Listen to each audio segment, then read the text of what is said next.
Welcome to the Best Little Town Podcast, your go-to source for everything happening in the town of Bedford's local government. Whether it's new initiatives or important decisions shaping our town's future, you'll hear it right here. Brought to you by Grove Street FM and hosted by Town Manager Bart Warner. This podcast is dedicated to keeping our residents informed and engaged. Good morning. It is Wednesday, November 15th, and you are listening to the Best Little Town Podcast.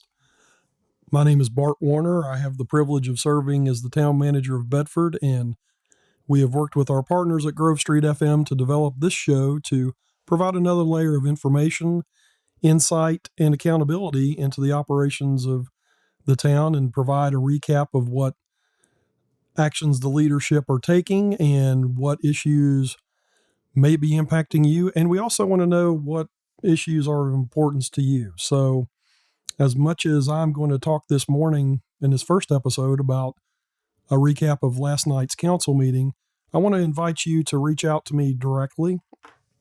Probably the best way to do that is via email at bwarner@bedfordva.gov. If there is a question you have anytime, I'm happy to hear from you because that's what you pay me to do. But also there might be something that you bring to my attention that probably is important to your neighbors as well, and we will bring that to the attention of council and also try to cover it publicly in this podcast and in our other outlets. So again, just wanted to thank you very much for your time and attention and explain to you what we're trying to accomplish here. And we'll jump right into what's been happening directly with town council and specifically the actions that were taken at last night's council meeting. This is a good time to mention that the town council meets on the second and fourth Tuesdays of every month at 7 o'clock p.m. upstairs in the council chambers at 215 East Main Street. We love to have people show up personally. We do have opportunities for people to sign up and speak directly to council about, frankly, anything that's on your mind. We also broadcast live. We also stream those videos of the meetings, so they're always available. Again, we want people to know what's going on. There are a lot of exciting activities underway in the town. There are a lot of changes afoot, so it's of great importance for us to have great communications with the community and throughout the community. And with that, I'm going to just start right in with recapping last night's council meeting. We had several things on the agenda last night that were covered, and I'm kind of going to go through this in order, but I'm going to swing back to a couple of the things that were discussed to provide greater detail in just a moment. As part of their regular administrative actions last night, council appointed a member to the Bedford Regional Water Authority. A lot of people still were a little confused about that and the fact that the town of Bedford is not directly responsible for water and sewer service in the town.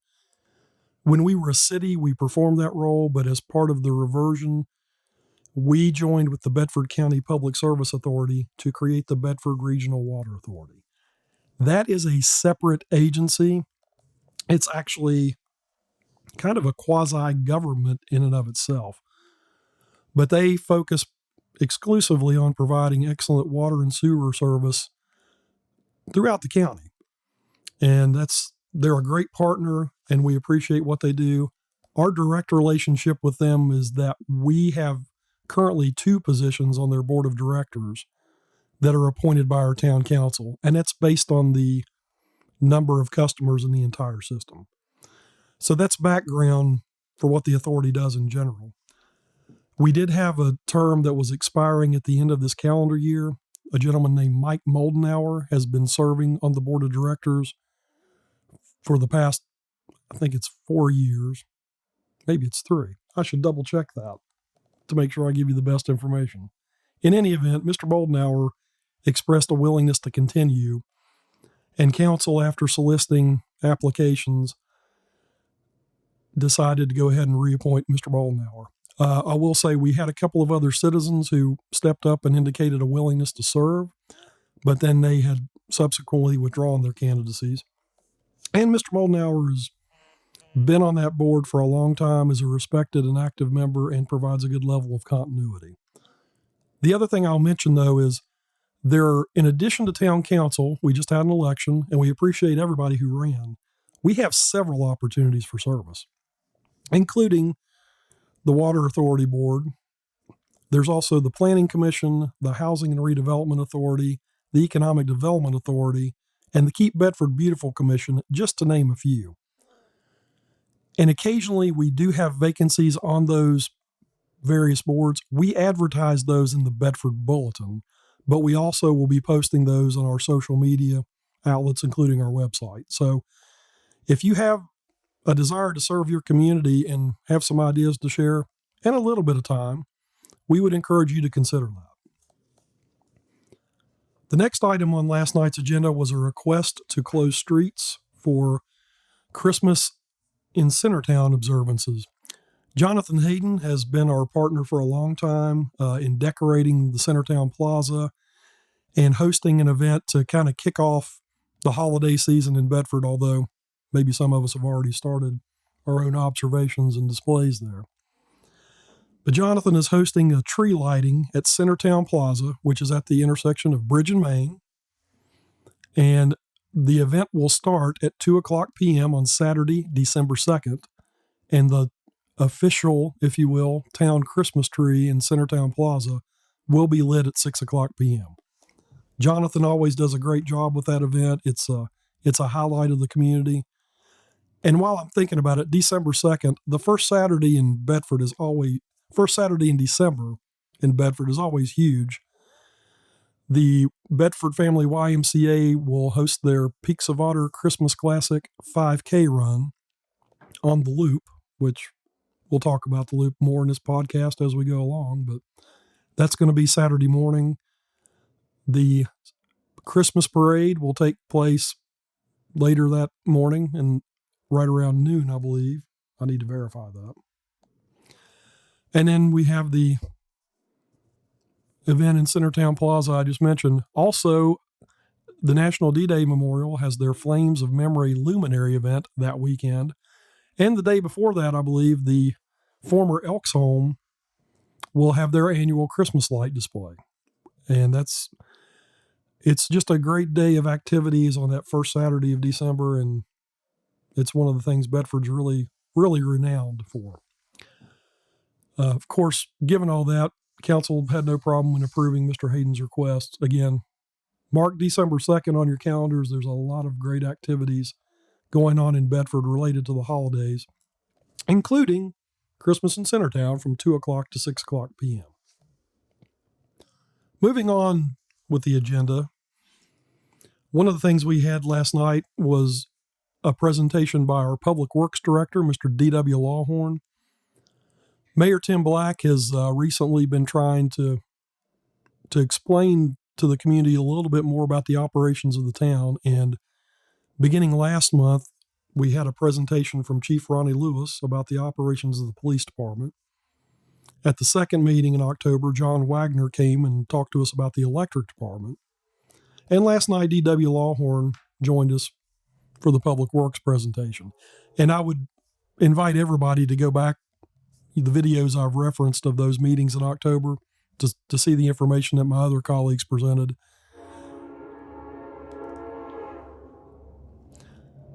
Very good information. Again, we want people to understand clearly how we do our jobs and what we do. And I'm blessed to work with some really talented folks at all levels of the community that provide excellent service that we're proud of. But anyway, last night, DW joined us as a continuation of that information process. And Public Works does everything. They do a lot of things that people don't really understand or may not even be aware of, but some of the obvious things are the curbside trash pickup, the curbside services such as leaf pickup, things like that. You know, trash is a weekly occurrence. That's kind of visible. It's not an easy job, but our folks are really good at it, and they pretty much have it down to a science. But in addition to that, Public Works takes care of all our facilities. And when I say that, that encompasses all the buildings that are owned by the town, and we own quite a few properties. including but not limited to the municipal building and the physical locations of each of our departments, but also all the town parks, all the streets, all the sidewalks. Anything that is owned by the town of Bedford is maintained by the Public Works Department. We also operate cemeteries in town, which is somewhat unusual for towns to do, but it's a service we provide. We used to mention when we were an independent city and had a recreation department that we provide services from cradle to the grave, truly, here in town. DW's folks are in charge of all that. They do an excellent job. And one of the things I want to point out to folks is the hardworking people in our department, there specifically, are amazing in their flexibility in addition to their technical knowledge. And whereas, we have job titles that might be fairly specific, all of our employees jump in and handle things as they're needed, and they don't really have to be directed too much to do that because they're motivated to serve the citizens and they do a great job of it.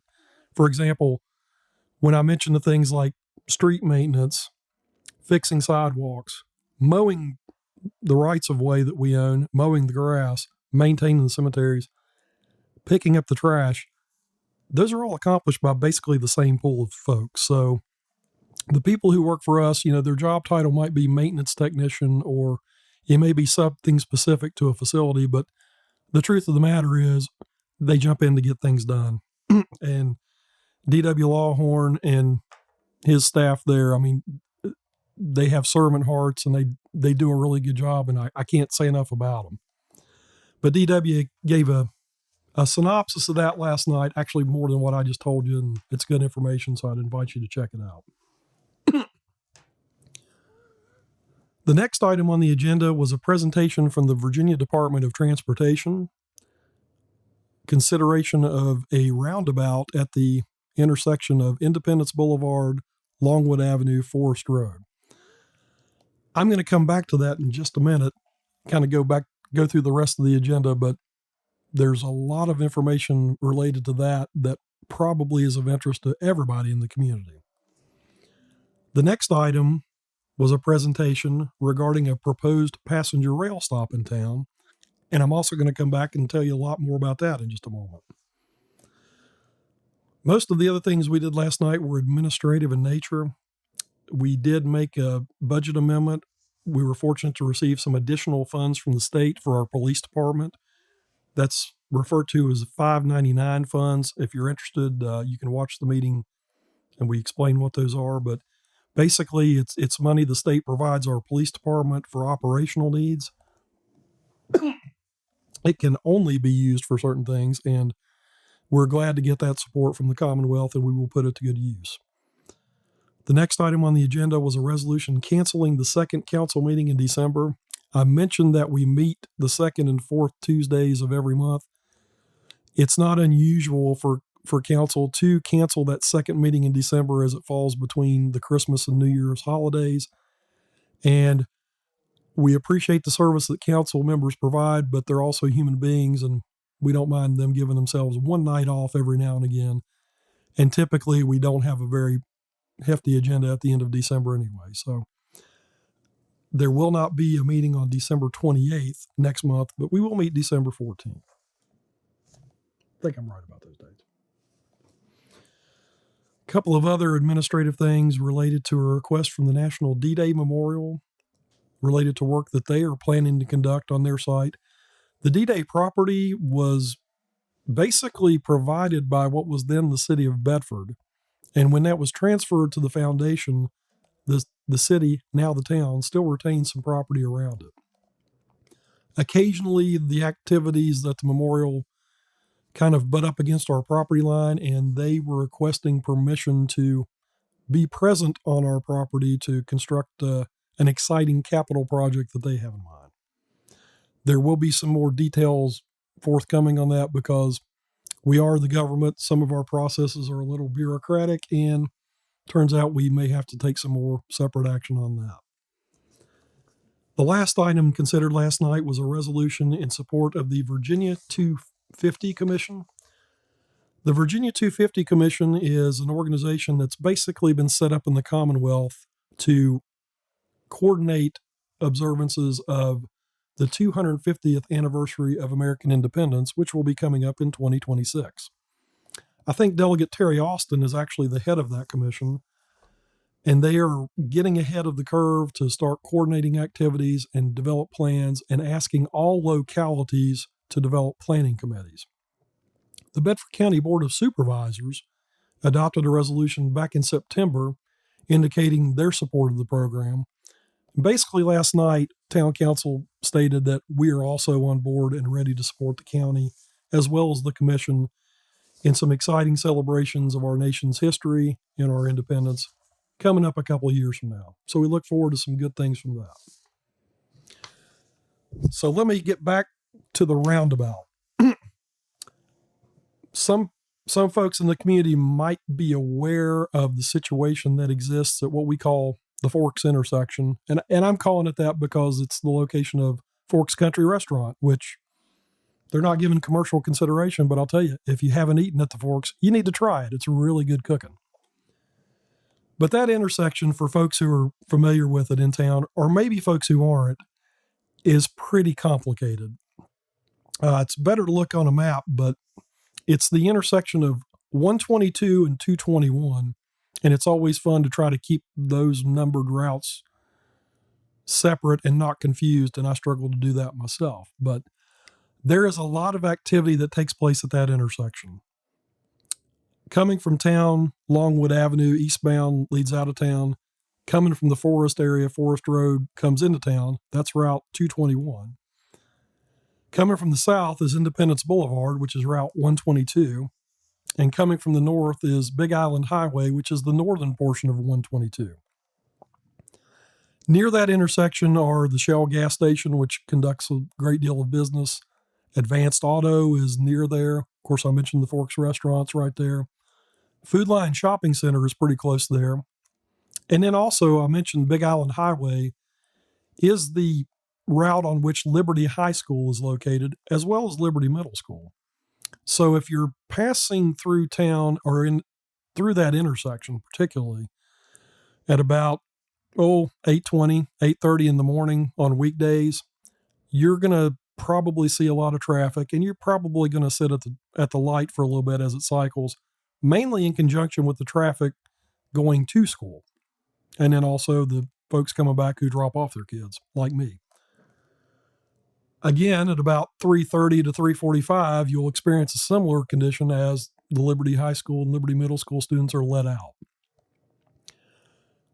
We've noticed that activity for quite a long time, and our folks at the Virginia Department of Transportation have been paying careful consideration to that. We actually talked a few years ago about the issues related to that traffic and the way it functions at that intersection. And we had some discussions then about what to do about the various points of conflict at that intersection. And if you look at the map from the air, it's really complicated. We did study it in depth once about 10 years ago. And when you think about a four-way traffic intersection, there's a lot of points of conflict potentially between vehicles. In this particular case, given the fact there's also a neighborhood located kind of back behind the Food Line Shopping Center that has to have access, there are about 27 potential points of conflict at that intersection. Fortunately, we have not had very many accidents there. However, VDOT has been keeping track of that. And last night, Todd Daniel, who is our resident engineer here in Bedford, gave a presentation on their findings. And he indicated that as fortunate as we have been in that we haven't had any fatal accidents at that intersection, we are seeing an uptick in conflicts there, and there have been several accidents, some of which have included personal injury. So that's got their attention, and they're looking at possible ways to address the existing situation and also looking forward at future impacts. One of the common themes I'm going to talk to you about for as long as we put this podcast out is that Bedford is growing.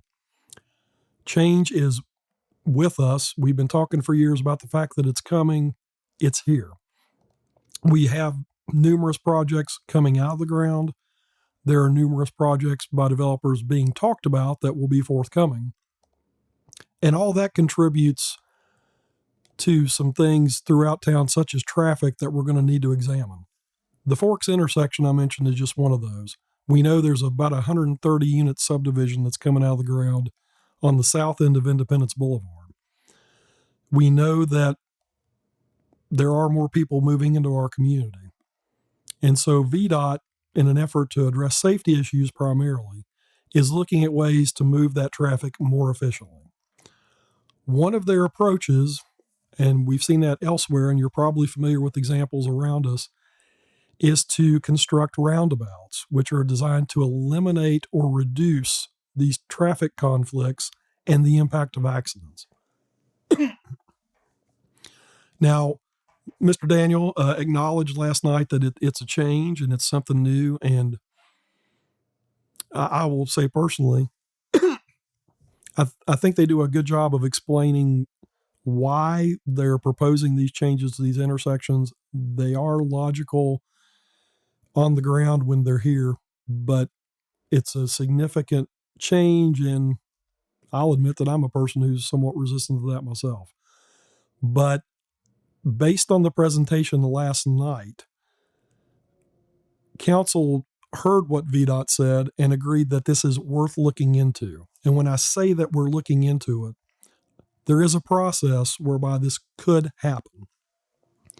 And the process is this. We're looking at a funding project through the Virginia Department of Transportation that would be funded by VDOT. There would not be any local taxes involved. There would not be any town monies involved.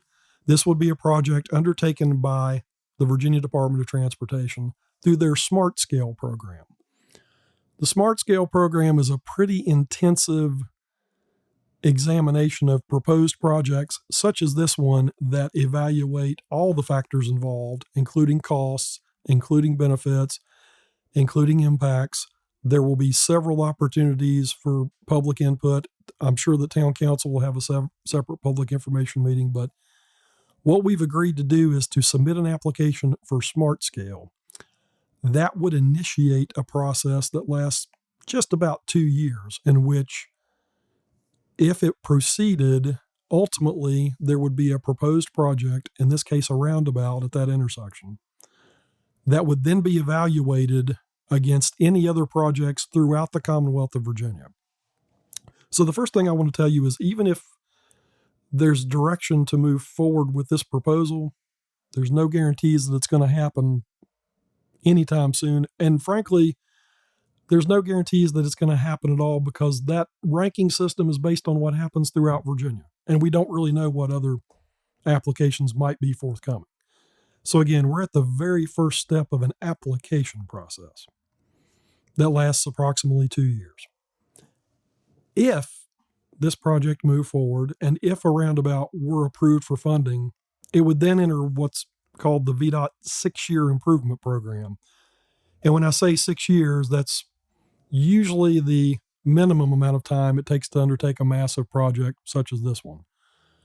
There are cases in which maybe things can be expedited if VDOT and the General Assembly determine that there's a great need, but again, typically the 6-year plan is just that. It takes 6 years to accomplish. So if this happens, and I'm still saying if, because all we're doing now is examining things, the roundabout that might actually be proposed probably wouldn't be seen here until approximately 2030 to 2032.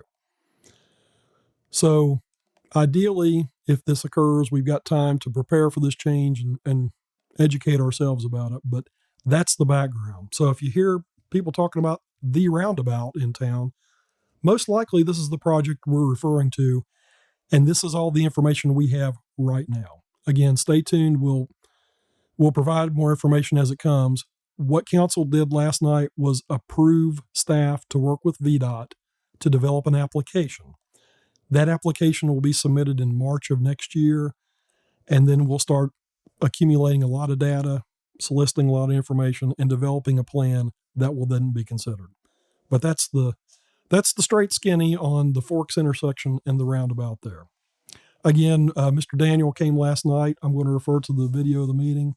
There was really good information captured that I would ask you to look at if you're interested in. The next transportation-related issue that's kind of had some buzz around town is the possibility of locating a passenger rail station within the town limits of Bedford. Recently, Amtrak in the last few years extended its service from Lynchburg to Roanoke, and that's been a pretty successful thing for Amtrak. When that first happened, let me back up a bit. The discussion of passenger rail has been ongoing for as long as I've been employed by the town of Bedford, and I came here in 2000. Folks who grew up here probably remember that we had passenger rail service here right up until about 1970 or 71, and then it was discontinued.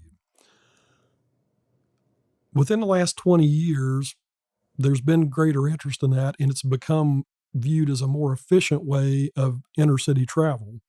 And the fact that we happen to be along a major rail track put Bedford in the conversation. When I first came here in 2000, there was an idea called the Trans-Dominion Express, which was primarily developed through the State Department of Transportation to extend rail service throughout the Commonwealth in all corners. And I'm talking about really from Bristol down on the Tennessee line all the way to Northern Virginia. Obviously, this would be a pretty big undertaking, and at the state level, I'm not sure where that discussion happened, but eventually, since we're talking passenger rail and since Amtrak at the federal level does that in the most efficient manner, it's kind of filtered up there, and that's the service that now runs through Bedford. At certain times of day, you'll see the silver Amtrak trains pass through. In order for any locality to be considered for a stop, it has to make business sense. And Amtrak is a publicly funded agency, but they also need to cover their costs. And so one of the things is these decisions can't be purely emotional. They can't be purely political. And even though there seems to be strong emotional support among some folks in the area to have a station here in Bedford, it also has to make sense. And so for about the past 10 years, there's been a grassroots group known as the Bedford Franklin Regional Rail Initiative, comprised of people who are enthusiastic about the idea, who have been compiling information, compiling data, assisting the localities involved with conducting studies. And basically, as a result, at this point, staff at the Department of Rail and Public Transportation, that's at the state level, have determined that Bedford meets the metrics that make sense for Amtrak. So based on that, we're doing some more planning and we're starting some discussions. Last night, Mary Zirkle, who is our Director of Planning and Community Development, gave a presentation of information we'd received from DRPT about what would be involved in placing a passenger rail station in Bedford. There is some specific information that we shared last night about where it might be located. And after a lot of discussion over the years, including negotiations with Norfolk Southern, who own the rails themselves, it's been determined that the most likely place for a passenger rail station is going to be in the area on the other side of the tracks from the Bedford County recreation fields in the middle of town.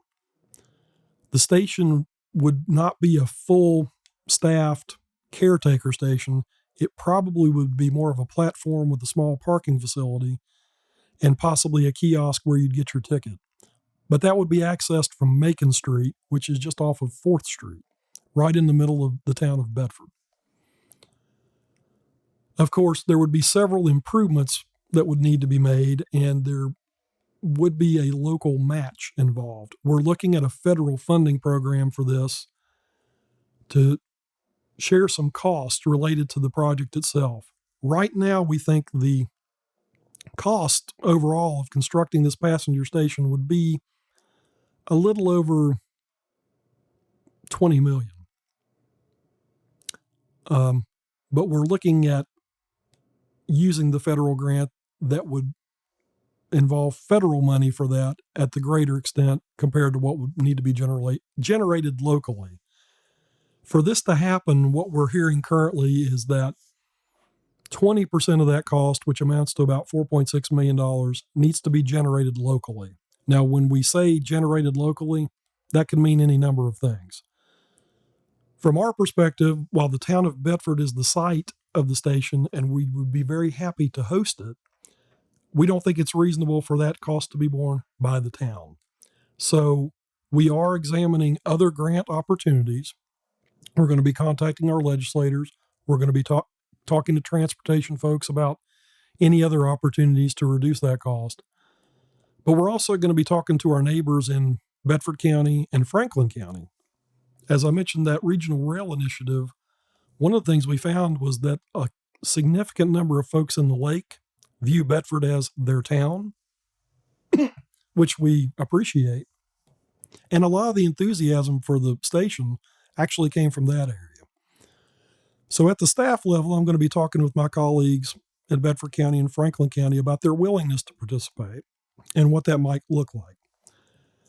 Again, similar to the roundabout, I'm going to tell you nothing is definite yet. There's no commitment to anything happening. It's a possibility and it's something we're exploring. Time-wise, I don't really have a projection on when this might happen. The first thing we need to do is figure out what the plans look like, how much they cost, and how that would be paid for. If we figure that out, we still have to get authorization from the appropriate state and federal authorities. But for anyone who's interested in the passenger rail station issue, that's actually got some legs to it, and it's been a long process. I will say it's very possible at this point. We just don't know when. And frankly, we still don't know if. So that kind of covers everything that council talked about last night. And I did think these two particular projects might be of interest to those of you who are listening and want to provide those details. I will be back in a couple of weeks. Council meets again on December the 28th. I'm sorry. I'll be back in a couple of weeks. Council meets on November the 28th. And the following Wednesday, I'll be back to provide you a recap, and I'll also look forward to providing information in an expanded way about other issues that I think you might be interested in. But again, if there's a topic that you need information about, contact me anytime. Email is probably best at bwarner@bedfordva.gov, and I'll be happy to provide more information. Again, council meets the second and fourth Tuesdays of every month, unless they don't. So the next meeting dates are November 28th, December 12th. We will not be meeting December 26th, but we'll pick back up in the regular schedule in January. We hope to see you personally at our meetings, but if you can't attend personally, please log in, check out the videos, go back and look at the old videos. Feel free to contact us anytime. We're happy to get your input. We're excited about the things that are going on in the community. We also have some challenges, though, and we really need your input and your help for some of the heavy lifting there. Again, my name's Bart Warner. I serve as your town manager, and I'm happy to do anything I can to help this place out because personally, I'm happy to be here. I think Bedford's a great community. I think its best days are ahead of it, and I look forward to working with everybody to advance the world's best little town.